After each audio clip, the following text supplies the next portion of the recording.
Hey everyone, in this video I want to talk about how we can think of deploying stuff, software, updates, whatever that may be to our environment. And the proper term when we think about this is safe deployment practices. Now I've been wanting to create this video for a while, and then maybe a few things that have happened recently spurred me to maybe I should hurry up and create it. Now, this is mainly geared towards people newer to the industry.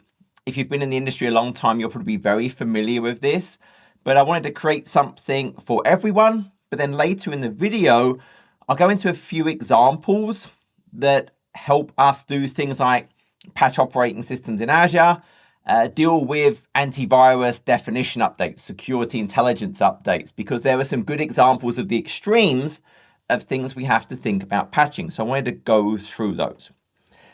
And if you take away nothing else, the whole point of everything we're doing here is don't change everything at once.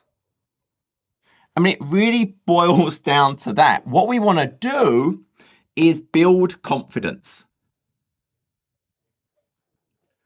We want to, for anything new, we have any change. It maybe it's not even something new software or an update software. It could be a configuration change, a change to an OS setting, could change to an app setting, change to the size or skew of a resource. Whatever the change is, we never change everything at once, so not all of the instances. I want to build confidence that it's not going to cause any damage. So this safe deployment practices is any change. And when I think about any change, that could be to a resource, that could be to an operating system, it could be to a configuration, it could be to an application, it could be to a security stack, it doesn't matter. It's any change I want to make. So what we want to have is for anything we're going to modify, we want to think about a gradual rollout in increasing sizes of population so I build the confidence. So it's a progressive exposure to whatever the thing is that we are changing. And often you'll see this as the idea of, well, we get these gradually bigger segments of whatever we're doing. You'll hear the idea of rings. Very, very common when we think about how can I deploy something. Now, at a high level, if I'm thinking about this then, remember our confidence is building. So right when we first do it, our confidence is minuscule. It's going to destroy anything it touches is the assumption we go in with. So when we're starting here, we're going to start with the least important things. And additionally, where you can, start with things that are physically close to your support team, to operations, because especially if it's a physical server or physical desktops, if it causes harm, maybe I have to actually go to them to remediate. So I don't want to start off with boxes in a branch office where there's no one there. Start off with things that don't matter, that are as physically close to you as possible. So I'll start with maybe special test boxes. Then maybe I'll have development environments. Then less important workloads, segments of workloads. So very often you'll then break these down into sub-rings. So if this was a special test, so this could be test machines, this could be dev, this could be some other pilot. This could then be less important. But even with the less important, I'll break it down into subgroups. And then we maybe go into more regular, more broader rollouts. And then all the way at the end, we may go into our mission critical. And again, even in mission critical, there'll be a lot less of them, but we still wouldn't deploy it to all of mission critical at the same time. We've got more confidence of these things, but I'm still not going to deploy it to the entire subpopulation of any one thing. We always want to build those out. And remember, as soon as we start getting into more broad and mission critical especially, minimize what's on these boxes. Like, especially mission critical, I should only have the absolute required software. I should only have the absolute required operating system. So ideally I'm running things like server core, wherever it's Windows. I should only have the absolute minimum access to it. People connecting to the box, ports open on the box. I want to minimize any interactions that I can. And the other thing that's important with these, remember, my goal is I want to make sure I'm building confidence in whatever I'm doing. So it's no good just deploying to these things and nothing's happening to them. So what I have to have happening here is they're being used. So at all of these different points along the entire way, the important things that are happening is testing. And this is things like smoke testing. Is it not setting my environment on fire? Functional testing. Am I going through all the different logic paths and things that this does? Stress testing. Has this introduced some problem that when I actually start to use it in the real world and get real workloads going through it, it's going to cause a problem? So I also have to make sure I have good monitoring and I have a good sort of baseline performance of what the expected behavior is, so that these great signals I'm going to get from maybe the resources, from the operating system, from the application, synthetic transactions going through, I get all of these signals coming in that I can compare to what do I expect it to look like, so I can detect if there is some variance, so something I've changed is introducing some issue to that. And we always think about this testing. Ideally, as I'm rolling these out, we're automating this. This is where you get things like DevOps. So I'm using pipelines to deploy the changes to different segments of my population. I can then automate testing. I might introduce failures with things like Chaos Engineering and Chaos Studio, but I want to make sure that I am getting this testing. And if I'm doing the testing, the other term you're going to hear a lot, and it may seem a little bit confusing at first, is kind of a bake time. And what that means is I have to give time at all of these points. Now, these bake times will be smaller when I'm doing these sub rings, but I'm always introducing these little waits because I need to give it time to take effect, to start doing things. Maybe a problem is not instant. If it's a memory leak, hey, it might take a little time to start seeing that happen. But there's a bake time that's introduced to give the change time to actually be used. And if there is some negative effect, I can see it. So we always have these waits between them. And again, it's critical that in each of these, I'm testing more and more of the functionality so that I'm not just, okay, well, it passed here, but none of these things are doing what happens over here. I want to make sure the workloads I deploy to are representative of what the change actually does. So I actually am building my confidence. I'm not building any confidence if I deploy it to these environments that don't use or perform the function that the change is happening. I'm increasing my confidence. So I'm pretty sure by the time I get to here, it's not going to do anything harmful to my system. And we need that bake-in time to give it time to actually, if it has a negative effect, for that negative effect to actually start to show. I mean, the time is going to vary, and I'll talk more about this. Like in Azure, for example, they like a bake time of 24 hours between the major populations, between regions, and Canary and Pilot, and then the broad regions. And then between availability zones within a region, it's a much smaller bake time. Maybe it's an hour, for example. Different updates will have a different time criticality. So I won't always get the same type of time, because there's an inherent risk when I delay too much. And again, we're going to talk about that. Don't have manual steps, ideally. So I talked about the pipeline. I don't really want a human making these changes. And the reason for that is the whole point we're doing is building that confidence that the change we're making is good. If I have a human doing it, there's always the risk that the human does something slightly different over here. When they're typing in the command or they're clicking the buttons, they do it slightly wrong. In which case, all of the confidence we have built has been negated because the confidence we've built for the change is not the same change they've made here.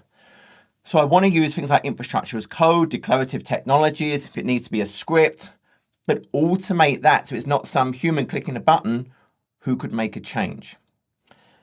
Additionally, when I'm thinking about any change, if I can, make them small and often. I would much rather constantly be delivering those small incremental units of value across the environment than a huge monolithic update once a month or every 2 months or every 6 months or every year. If I'm constantly making these small updates, I'm going to develop a very good muscle in terms of operations and performing these and testing these and getting that confidence. It will be less scary to make a change because I'm used to doing them. And also they're small. So if there is a problem, it's going to be very, very easy to know, well, what was the root cause? I'm only having to look at the change log of a small amount as opposed to I've done a huge release of 1 year's worth of work. Okay, what changed? Everything changed. That's a tough one. So we prefer these small, often pieces of change. It's going to make it much easier. But again, the whole point is don't roll out everything all at once, increasingly large parts of the population. That monitoring and that testing is critical. Now, machine learning is very common here now. You'll hear the idea of, hey, I run a workload for a certain number of days. Machine learning can then detect what is the normal peaks and troughs of usage and types of logs.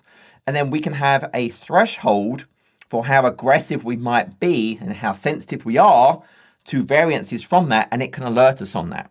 So we want to understand it's critical to have a baseline. Just monitoring with no baseline, well, how do I know if that's a good or a bad set of signals I have? So you want to establish a baseline of known good behavior that my monitoring can then compare against. Some other things, when I start to push out changes, now it depends what my timeline is.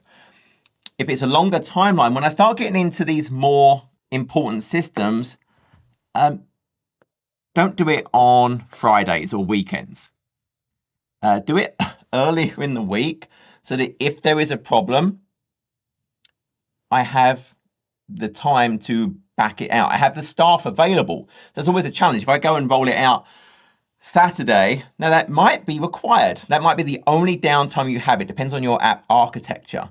But if it is happening on a Saturday, make sure you have the team available.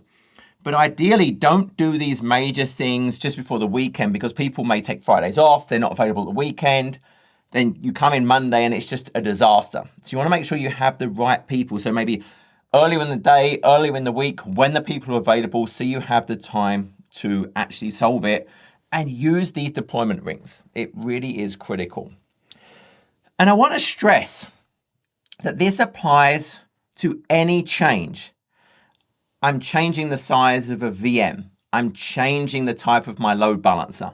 I'm introducing a new element to the architecture. I'm upgrading or updating the operating system. I'm updating a runtime. I'm updating an application. I'm changing a control plane like a Kubernetes version. I'm updating a configuration. I'm updating an antivirus definition file. If it's a change, we don't do it everywhere. We do these gradual introduction of the change as we build more confidence. Now, I did mention time sensitivity, and this is a key point. Different types of update will have a different time sensitivity. If I'm upgrading the operating system, for example, let's say it's from 2019 to 2022, I probably have a pretty big runway for that. That program may run for months. So I can have really big, nice bake-in times between them. I can do lots of testing because that will be a huge amount of functional change as well. Remember, the amount of testing I do is proportional to the size of the change. So these huge OS changes, it's going to be a huge amount of testing. This will be a very, very long time period. The opposite of that would be security intelligence updates, so things like Microsoft Defender for Endpoint.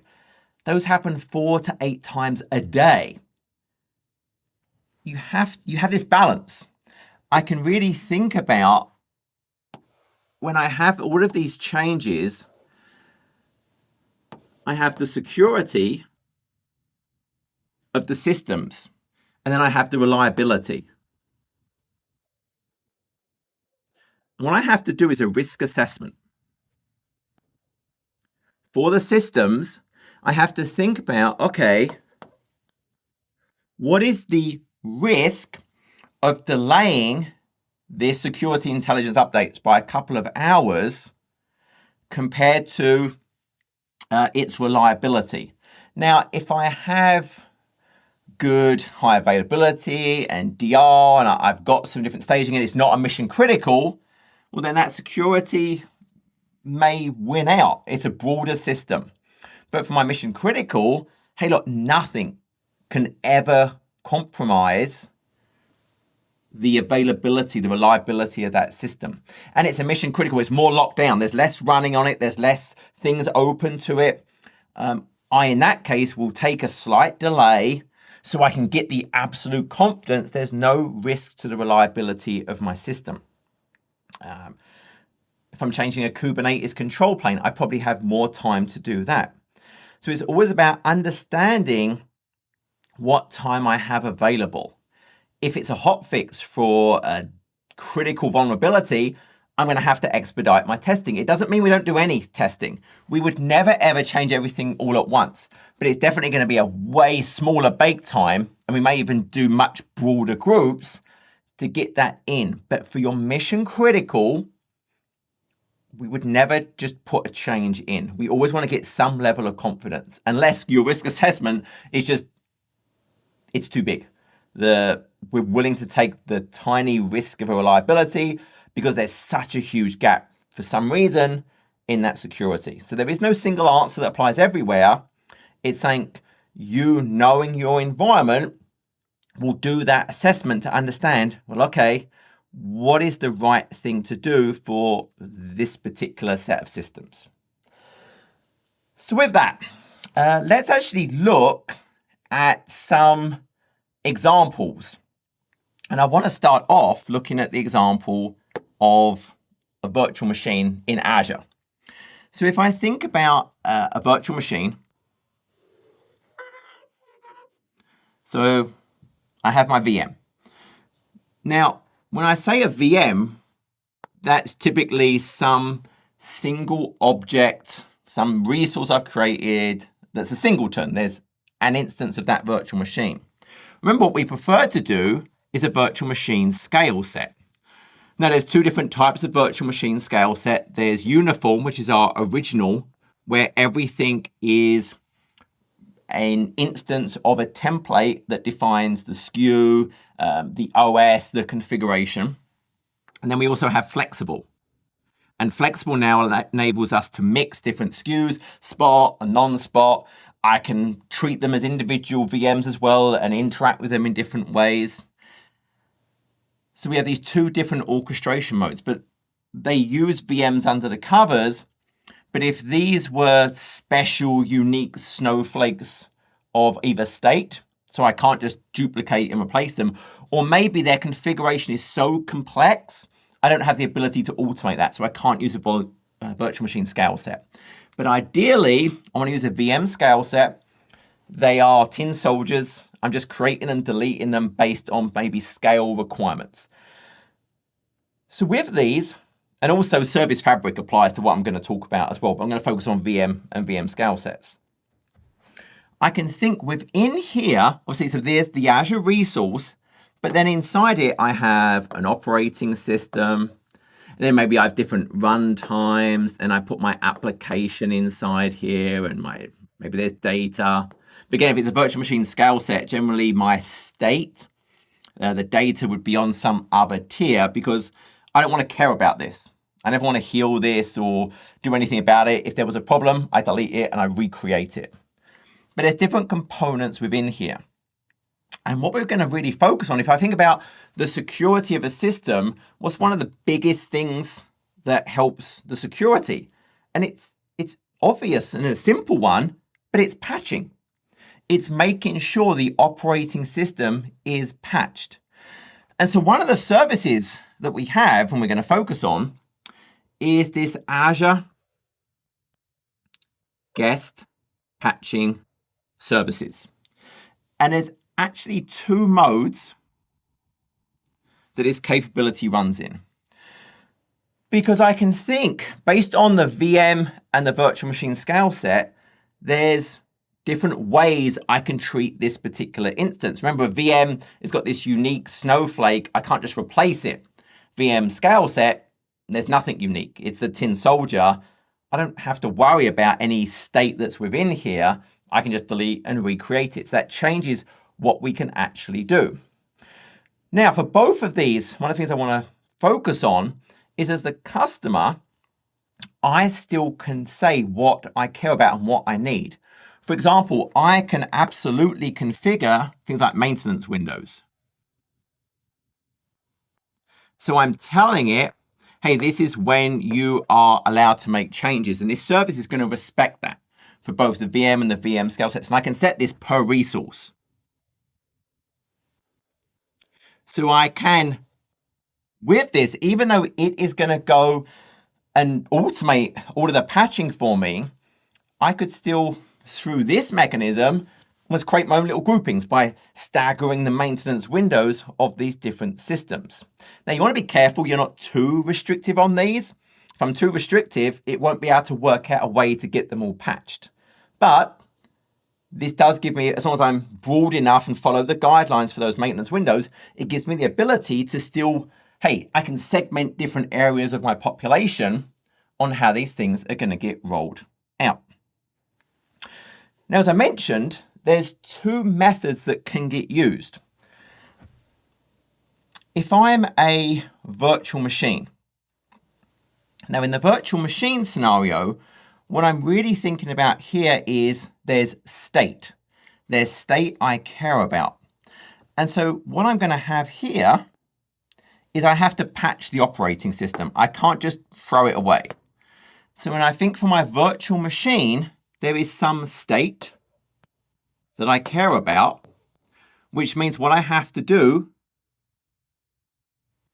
is guest patch. So I am going to deploy updates into that. So this is when we really think about up here, I'm talking about virtual machines. This is what it's going to use.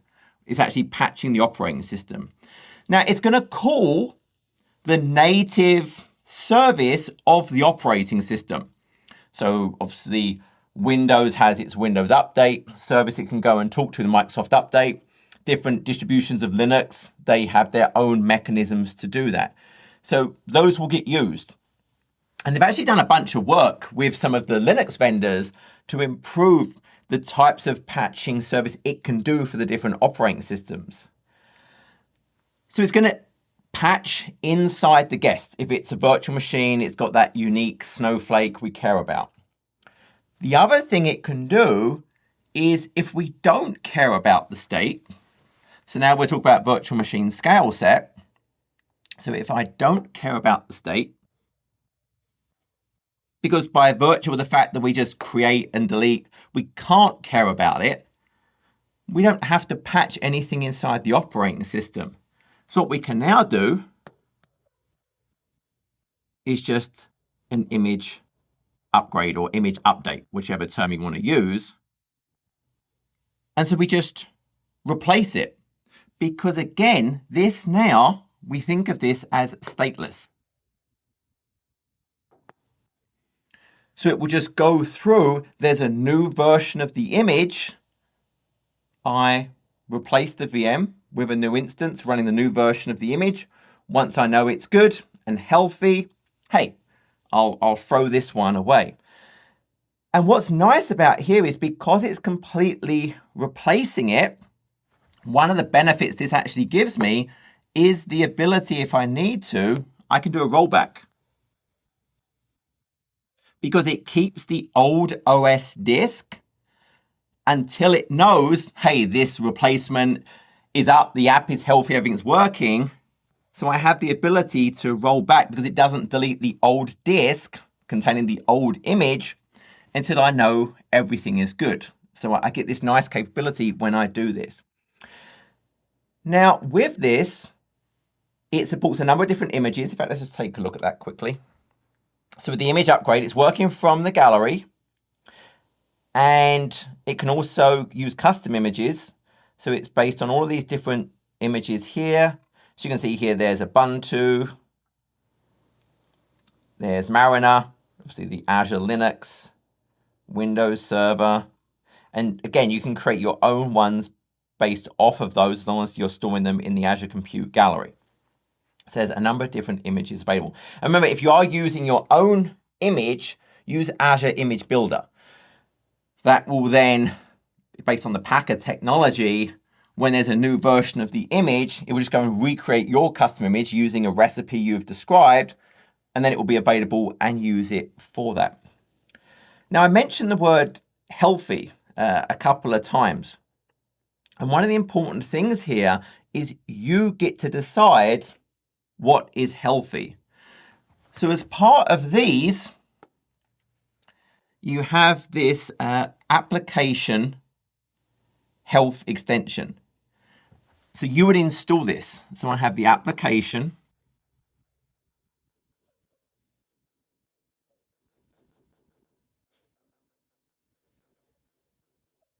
And that's really important because if Azure just looked at the health of the resource may be fine. But your application is laying on the floor, can't get up. It's completely stuck. So you define what are the signals that will be emitted that says this is healthy.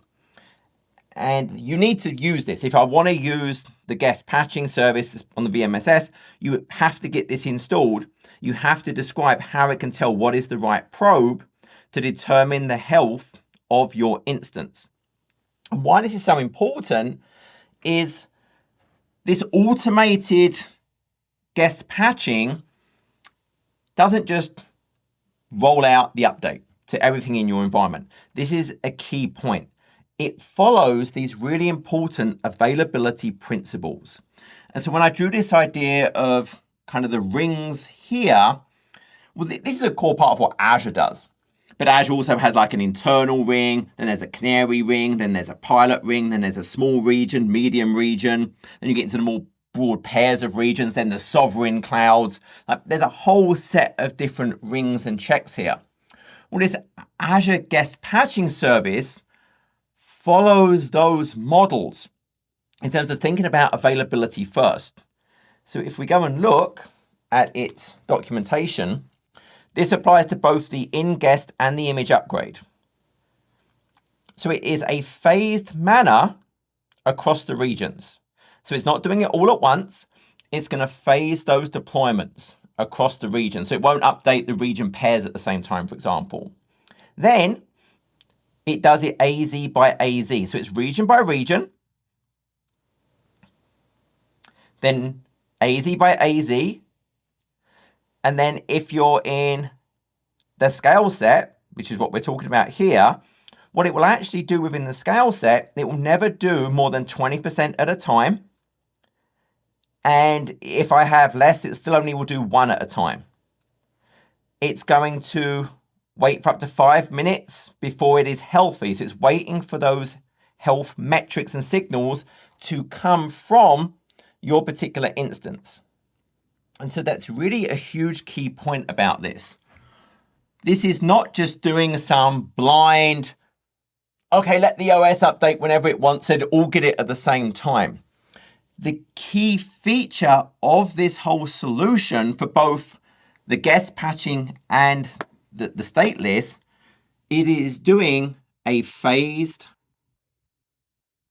rollout following availability principles. So I can think it's region to region with a bake time. Within the region, it's AZ to AZ to AZ. And then even within here, okay, if it is a VM scale set, it's batching up to 20% max of what it's doing within there. So although this seems like, and it is an easy button, and that's a huge point about this. This is it's opt-in, and it gives you simplicity. And sometimes you think about simplicity as a negative. oh, this was easy, it must not be very good. Realize there's a flip side to that. There can be sophisticated, amazing solutions that are so complicated, you mess it up. So there's a certain attractiveness, the fact that this, as the user, is so simple, but it's going to follow these availability principles, region by region, AZ by AZ, within a scale set, batch sizes within them, constantly looking at what the health signals are. And remember, you do some solution that you control. The signals you have are your signals. This is getting the signals from every customer. And so if there was a problem, they're going to detect it way, way earlier than you ever could. And so this is opt-in. It's simple for you as the customer. It is not simple on what they're having to do on the back end. They are still following any maintenance windows. They're doing this phased rollout, region, AZ, batches within the scale set. But they're constantly getting all of these signals from both the fabric and what you define to say, is this healthy? I know a lot of really major customers, huge customers, have moved to this. They've gone from using custom solutions because this works. The sheer volume of telemetry, the sophistication they've put into this in the back end makes this very attractive. So this is following all of that safe deployment practice we talked about. And again, there's your rings, but remember, way ahead of this were all the internal rings, the other canary, the early user access previews, the pilot. There's other things, and all of the different customers, all of their signals come in to help you with this. Now, there still are other solutions. So yes, I have this very simple opt-in. You might ask about, what about reporting on this? So I can use the Azure Resource Graph. So from the cloud, I can run the Azure Resource Graph, and I can get reports on what's happening. So I can get there. But maybe I want more. And you absolutely still can do that. Now, often we think about orchestration. And with orchestration, there's always this level of control.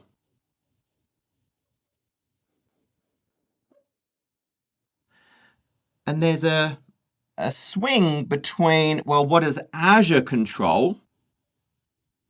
And then what do you as the customer control?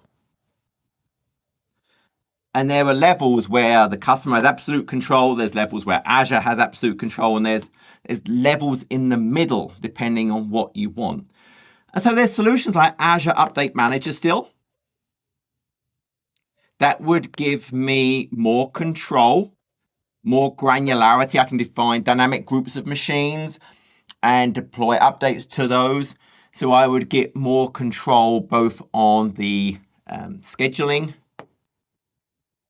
and I get better reporting. But realize even Azure Update Manager, that's still built on the Azure Guest Patching services for things like the evaluation and the patching. It just gives you maybe more abilities for the orchestration and control around that. So if I want better scheduling, if I want better reporting, then, hey, I can use Azure Update Manager, but it's still built on the Azure Guest Patching services. But like most things in the cloud, it's your choice. Like, you get to pick what matters most to you, and you can always change that. For both of these, for the in-guest and the image upgrade, it's literally a switch on the configuration. But just realize it's not a simple process. Don't confuse the simplicity of opting in with what it's doing. It is not just turning on the native feature and, hey, go and patch. It's doing these really controlled updates with huge amounts of signals coming back in to say, hey, should this continue, including the signals that you can give it and respecting your maintenance windows. So this is a great example of something everyone has to do. You have to patch your operating systems. And so this is a way that can really help drive that in your environment. Okay. So that may be as an example of something that has a lead time that we have some flexibility around in our environment. So that's a nice example. Where am I on my board? Let's take a not so nice example where maybe it's a bit more time critical. And I guess we'll take the example of Microsoft Defender. It's the Microsoft antivirus solution. I'm not going to name some other vendors that you think I'm going to have a dig at them. I've got no interest in doing that whatsoever. So let's look at Microsoft Defender for Endpoint. So again, realize here, this is providing protection to systems, detection, and then actual protection. So I have to detect so I can then protect. That has rapid innovation for the protection because the bad guys, the bad actors are constantly doing innovation, trying to do bad things to the systems. And there are a number of different components installed when I think of this, but anything. Any of these antivirus type solutions, they have similar sets of components to them. And once again, the whole point here is I want to follow those safe deployment practices. I still don't want to ever have everything hit everyone all at once. But we now are going to have these extremes of that time pressure I talked about. We don't have days. We may have an hour or maybe a couple of hours. So it's an extreme. Now, there are different components that make up Microsoft Defender. I can think about, at a base level, there's the product. So the product, I could think about things like, well, the actual platform and drivers. And obviously realize these drivers, some of them will be those kernel mode type. Kernel mode means it can speak directly to hardware. The reason we want those is if there's things happening on a system, if I'm a security guard trying to protect a bank, I need cameras everywhere so I can see everything. And I need access to everything so I could run down there and stop the bad people going into the vault. Well, kernel mode lets me see everything. A regular user mode process has this virtual view of its private virtualized address space. It has very limited visibility. So very commonly, these drivers will be these kernel mode filters to see the file system and processes, and they'll be early in the boot cycle so they could detect things like bootkits, so that they run in a privileged space and they run early so they can detect bad things. Well, the product I can think of as a monthly update.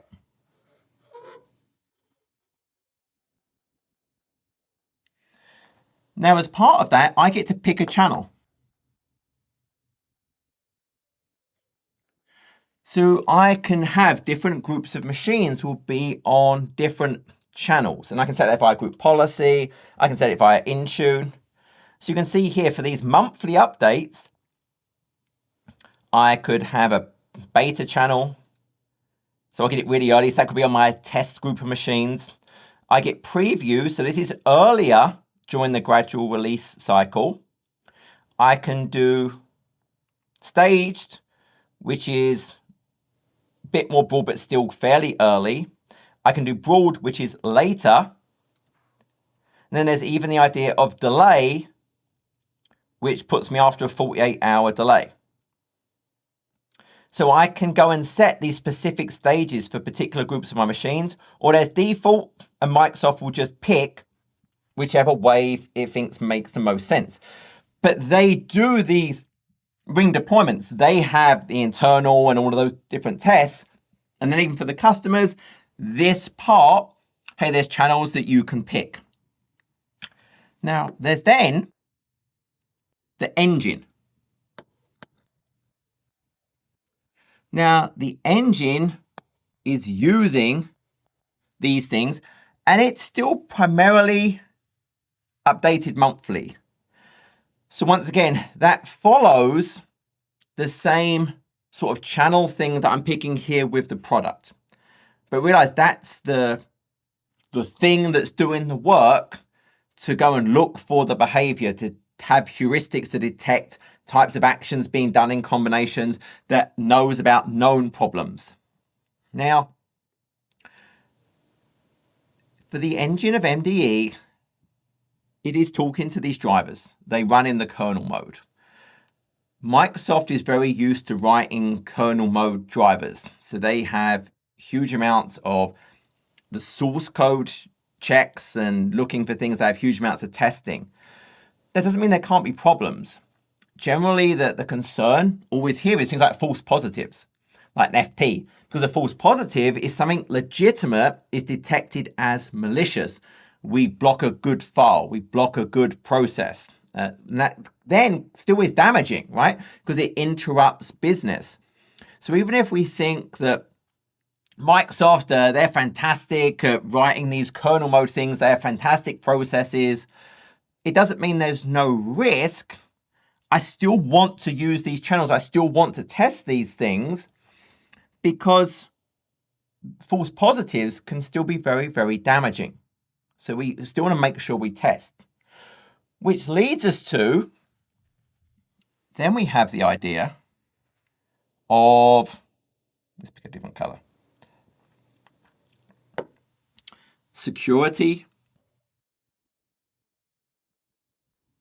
intelligence, updates. So if this was monthly, well, these are 4 to 8 times a day. Very, very frequent. And these security updates, the engine is getting the logic. So this is instructing it about things to look for. It's instructing it of new known bad behaviors. You can think of these as really like the definitions, but it also goes beyond that. So this is giving this instruction. So this again could lead to the false positives. And so even here, and obviously this was the recent issue with someone else whose name I should not pick, there's challenges there. Now, even within here, there are channels.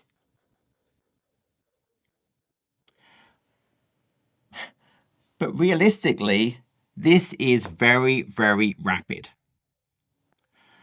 So there are channels. I mean, we just were looking at the document. So if we go and look at this document, security intelligence updates, there are channels. I can do stage. There is no sort of beta for this because they're so rapid. So I could have stage going to a small percentage. There's broad. They get it for the rest of it. Default, Microsoft just decides. There's also the ability to disable it. Disable, then I'll get it right at the end. I'm not participating in those things. So while there are these channels, and for most systems, Microsoft is, although it's rapid, it is still doing those rings. And it, even within what you get to pick, there's sub rings between that, what Microsoft are doing. And again, it's looking at the telemetry, looking at problems. It staggers over a condensed time frame the rollout. So everyone doesn't get it all at once, that they're staggered to a certain extent.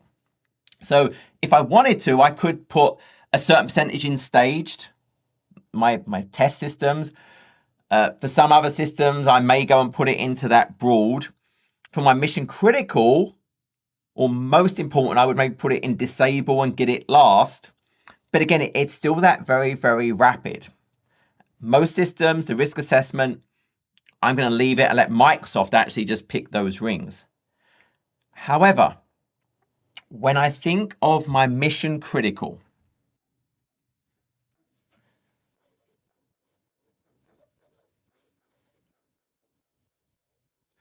I probably want to disable.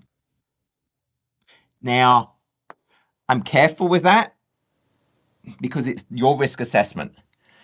And you can't just disable it, because if I just disable it and I don't have a good process, it's worse because now I'm just not protecting my systems.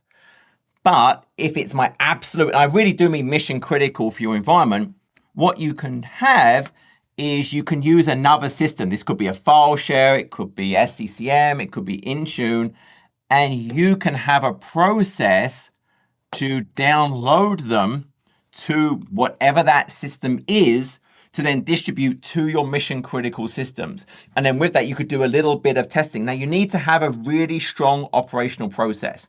What you don't want to do is turn off the auto update and then not have anything. And well, I'll patch it every few weeks. For most systems, that's not going to be an acceptable thing. But the key point here is you do have the ability to disable for your most mission critical systems, and then you can control that deployment of those those definitions, that anti-malware protection. But realize it's super rapid, and you'd really then want to make sure. If we look at the docs for a sec, it talks about the sources. So you can update. So obviously there's Microsoft Update, there's WSAS. I said SCCM, sorry, Microsoft Endpoint Configuration Manager, Network File Share. So there's other ways you can do it. I can configure different schedules for how those are installed. So I have a lot of control, but realize what I can't do is just disable this thing and not have a good solution around it, because that would be way, way worse. When I think of that balance of security and reliability, just disabling this without having a good operational process to then keep them updated, my reliability, sure, I focused on, but I've gone too far. Now my security is at risk. So I have to have something good to counter for that. And so realize latency can be dangerous. I'm late getting the protection, but realize if there ever was something rolled out that was a mistake, when I'm delayed, I'm going to be delayed getting the fix. So it really does work on both sides of that. So I really need to understand all of the considerations and plan accordingly. Now, there is something else that comes into play with Microsoft Defender for Endpoint. I just drew a little cloud to download the updates. Well, there's also a little cloud. It has something called Cloud Delivered Protection, which has got lots of machine learning goodness and other great things. And what happens here is if the engine sees something it doesn't know about, a set of behaviors, and it's like, well, I don't know, I've not got these yet. What the engine can actually do is say, help, I don't know what this is. And then this can go and do analysis and say, no, actually that's okay. Or no, this is a bad thing. You want to go and block that. So this actually helps for brand new things that, hey, in these 4 to 8 times a day isn't known yet, but realize if I do have a scenario where I'm lagging behind a little bit for those mission critical systems, that it maybe is a couple of hours behind, well, that couple of hours gap, it sees something it doesn't know about, it can go and ask the cloud delivered protection. So even though I'm introducing a lag from mission critical systems, the engine can still go and ask the cloud delivered protection, and it does know about it because it knows about all the stuff this knows. It's like, no, that's bad. Stop that thing. So it does help a little bit counter that concern, providing I'm not disabling that cloud delivered protection. So it can help me there. So that's the other extreme. This is something that's updating constantly, but even with this, I want some degree. Now, Microsoft is doing, for most systems, you just leave it alone. Microsoft are doing those different rings that gradual rollout, still in a fairly condensed time frame. If I do need some extra control, you can set those channels, but realize it's still pretty rapid. Between the first percent and the last percent, this is not a huge amount. I don't know what the exact number is. It may vary, but you're probably talking hours in that terms. So it's still pretty rapid, but you can influence it a little bit. For the most critical systems, you're probably going to turn it off. But again, I am talking mission critical. You're not going to want to do that for the regular set of machines. But for the absolute mission critical, you can disable it, but then you need to make sure you have good solutions in place to roll it out to your rings to have the testing performed, the automated functional testing, so I can then still get it to those mission critical systems quickly. But even for unknown things, and to maybe cover that gap a little bit, the cloud delivered protection can help there. And finally, and not saying I'm going to focus on here because it's different topics I've talked about in other times, don't forget about sort of backup, disaster recovery. I have to have backups of the data, for example, for my virtual machines. When it's not a tin soldier, when I care about it, when I can't recreate it, back up the disks. You can have snapshots within many hypervisors on premises and in the cloud. So I could roll back if need be. It's why we separate state from the OS disk. So if it is a SQL server, for example, I don't put the log files and the database on the OS disk. Keep them separate so I can always do something to the OS disk and I still maintain the state that I care about. I think about having state replicated to my disaster recovery location, that I have some lag. Again, we think about the rollout between the regions. The change hasn't hit my paired region yet, for example. Maybe those systems are turned off. Have a strategy for how I can handle different types of things, because it's not just rollouts. Think about the bad actors. Think about you get attacked by some ransomware and they go and encrypt your disk. What would you do? So play through the scenarios on how I could possibly recover from that. But educate yourself on what the options are in terms of protections, in terms of backup, in terms of replication, in terms of delaying changes, in terms of using the rings like Kubernetes, AKS. I can set different channels for the control plane for Kubernetes for the operating system. I can set, hey, I want to be stable. Hey, I want to be aggressive and get the latest features. And I would pick the different systems that correlate to make the most sense for that. But always, always, always make sure whatever change is going to hit down here has gone through those earlier stages. So you have built the confidence, you have tested the code, it does meet the stress. It's no good having some certain version used here that actually never got used here. I have to get that progressive and ensure it's being tested all the way along. And that really is the whole point of all of this. Is don't change everything all at once. Build the confidence. Use increasing the size and important segments of the population. Small, frequent updates to build the muscle and the operational excellence in making those changes and knowing how to roll back. And then realize there are things to help you. I mean, this was just one example for the operating system, but it's a pretty big one. Hey, the Azure Guest Patching Service for both those unique Snowflake VMs that have state or just too complicated to automate the creation of, it can do in-guest patching. For the regular virtual machine scale sets, it will just replace the image. I have max surge, so I don't even have to drop the capacity of my scale set if I don't want to. But both of those will follow the maintenance windows you define, so I can still have those groupings. They use the application health extension, so you tell it what is healthy. It follows availability first, region by region, AZ by AZ, then batches within the virtual machine scale sets where it applies. I can get great information using the resource graph. And then at the other end of the scale with really, really frequent things, Microsoft Defender for Endpoint, Microsoft does a safe deployment rollout with that. It has these little channels that it will automatically put segments of your population in. You can manually set machines in certain segments if you want. Mission critical, I can disable it if your risk assessment necessitates that, but you have to make sure you have a good operational process to still get the patches out there in a timely fashion. And the cloud delivered protection can help cover gaps in brand new things, or even if you do have a slight lag, it can help tell it. But that was it. Don't change everything all at once. It's the only thing you really need to remember. I hope that was useful. As always, till the next video, take care.